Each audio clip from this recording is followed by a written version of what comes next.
In February 2026, Jelly Roll and Bunnie Xo attended the Grammy Awards at the height of a massive professional ascent.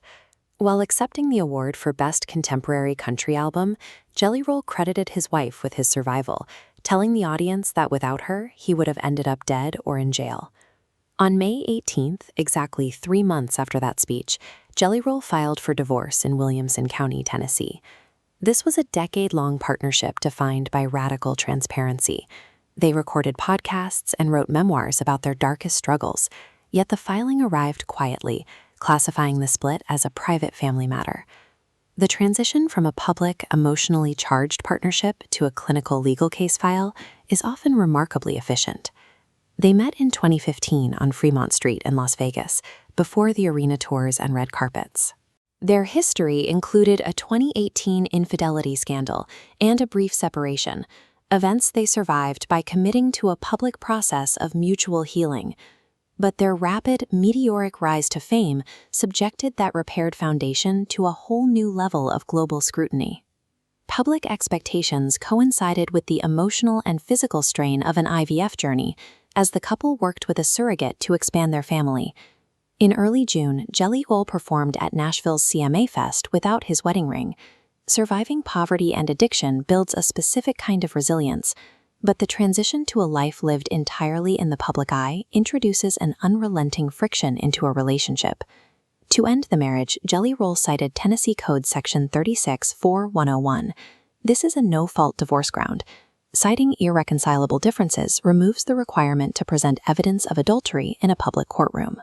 However, Tennessee requires both parties to sign a marital dissolution agreement, settling all property and debt disputes outside of a trial. The state uses an equitable distribution model. This means their wealth is divided based on the length of the marriage and each person's contributions, rather than an automatic 50-50 split.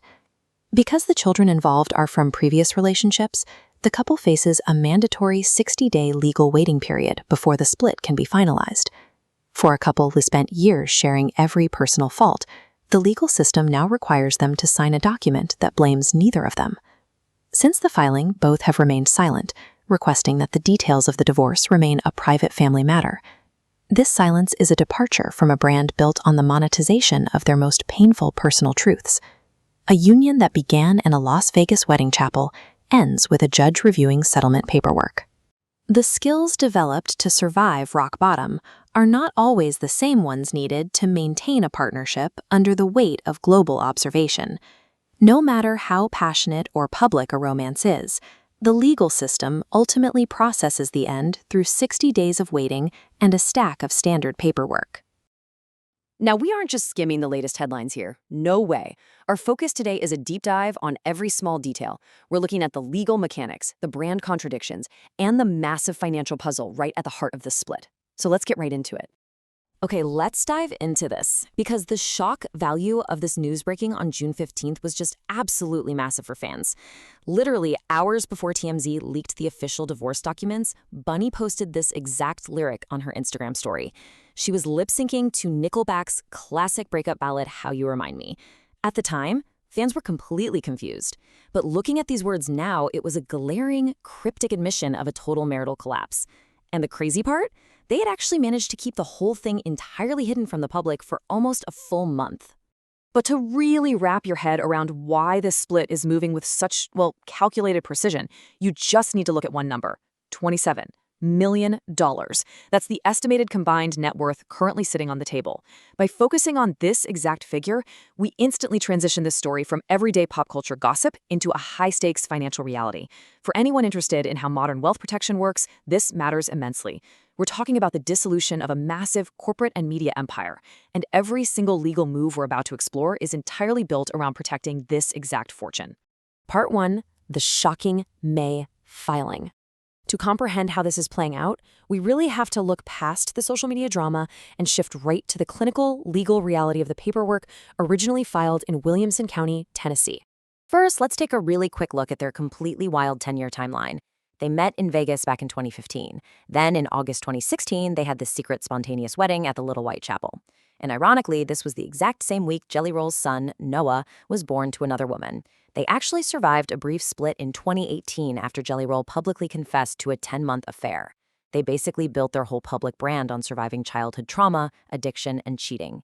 They even renewed their vows in 2023, which kind of makes you wonder how it all came to such a screeching legal halt just 3 years later in 2026. So, according to the court records, Jason DeFord filed his petition on May 18th under the specific Tennessee statute, Irreconcilable Differences. This is basically a no-fault divorce ground. Crucially, he established May 9th as their official separation date. Definitely keep that date in the back of your mind. By going the no-fault route, Jelly Roll is signaling a really clear intent. He wants to quietly divide their assets without dragging any fault or blame into a messy public courtroom. But here's the catch. To actually finalize this under Tennessee law, they have to reach a signed comprehensive marital dissolution agreement. And that brings us to a highly calculated maneuver regarding their family structure, the no children designation. In the court system, this case is officially classified with a very deliberate status. Now, what's really interesting about this slide is that number right there, 4. Jelly Roll strategically filed for a no-children divorce exactly 4 days before his daughter Bailey turned 18. Why does that matter? Well, Bailey's 18th birthday was May 22nd. By filing on May 18th, with Bailey crossing into legal adulthood just 96 hours later, they effectively yanked her right out of the jurisdiction of child custody courts in one brilliantly hyper-specific move. This no children designation wasn't just about Bailey, though. It was a total masterstroke of legal efficiency. See, Jelly Roll's 9-year-old son, Noah, is primarily under a custody plan with his biological mom, Melissa. So he's totally separate from these active divorce proceedings. By completely bypassing the custody courts, Jelly Roll and Bunnie slashed their mandatory legal waiting period. In Tennessee, if minor children are involved, you have to wait 90 days. But with no minor children, that wait drops to 60 days. In the celebrity PR world, shaving 30 days off a public legal battle is a real game changer. They accelerated the timeline to minimize public exposure and protect their brands from market volatility. But hey, don't let the speed of a quiet, no-fault filing fool you. Part 2, hiring a shark attorney. Let's transition to the aggressive legal posturing happening right behind the scenes. Right after the news broke, anonymous sources immediately leaked to TMZ that this was a totally mutual split, just a private family matter. Right. Well, actions speak way louder than PR statements. Jelly Roll retained Rose Palermo. She is a senior partner at a powerhouse Nashville family law firm and has a major reputation for fiercely protecting elite entertainment estates. When you claim a split is perfectly mutual, but you instantly hire the shark who handled the divorces of country superstars like Kelsea Ballerini and Winona Judd, yeah, you're signaling a preemptive strike to safeguard your wealth. And this brilliantly illustrates exactly what kind of legal firepower Palermo brings to the table. Just look at her recent, super aggressive win representing Billy Ray Cyrus against his ex-wife Fire Rose. Through intense mediation and some serious hardball tactics, Cyrus walked away keeping 100% of his music royalties and paid $0 in spousal support. This is exactly what's on the line for Jelly Roll right now, protecting his massive, Grammy-winning $20 million music catalog from being carved up. So, how do you actually divide a massive empire that was built entirely during a marriage? Let's pivot to the financial core of this explainer, dividing the millions. Just look at their premarital status compared to their staggering wealth today. It's night and day. Back in 2016, Jelly Roll was an underground rapper with a history of incarceration, and Bunnie was working in the adult entertainment industry in Vegas. Today, Jelly Roll is worth an estimated $20 million with a massive global touring footprint, and Bunnie, she built her own $7 million digital media and Dumb Blonde podcast empire. Every single dollar of this $27 million combined wealth was generated strictly within their 10-year marriage window. Since basically all of this wealth was made while they were married, it's technically classified as marital property. But, and this is absolutely crucial, Tennessee is an equitable distribution state. That does not mean a judge just automatically chops everything 50-50 down the middle. Instead, the law dictates that property has to be divided fairly, weighing factors like each person's independent earning capacity and what they contributed to the marriage. So the crucial point is, Bunnie Xo is incredibly successful in her own right. Because she's running a highly lucrative, independent business model worth around $7 million, it actually makes it way less likely that a judge would award her long-term spousal support or some massive, uneven share of Jelly Roll's touring or music publishing money. Her own financial success basically acts as a functional buffer here, allowing both of them to likely walk away, keeping their respective corporate entities totally intact. Okay, let's release the legal tension for a second and switch over to our forensic pop culture investigation, tracking the cryptic clues. Because while the legal side was clinical and completely silent, the breadcrumbs they dropped for the public were anything but. How did the facade actually crack? Let's trace the exact chronological evidence log here. They officially separated on May 9th. The very next day, May 10th, they post their final cohesive happy family update for Mother's Day and Bailey's prom. And then, total radio silence. Jelly Roll filed the paperwork on May 18th.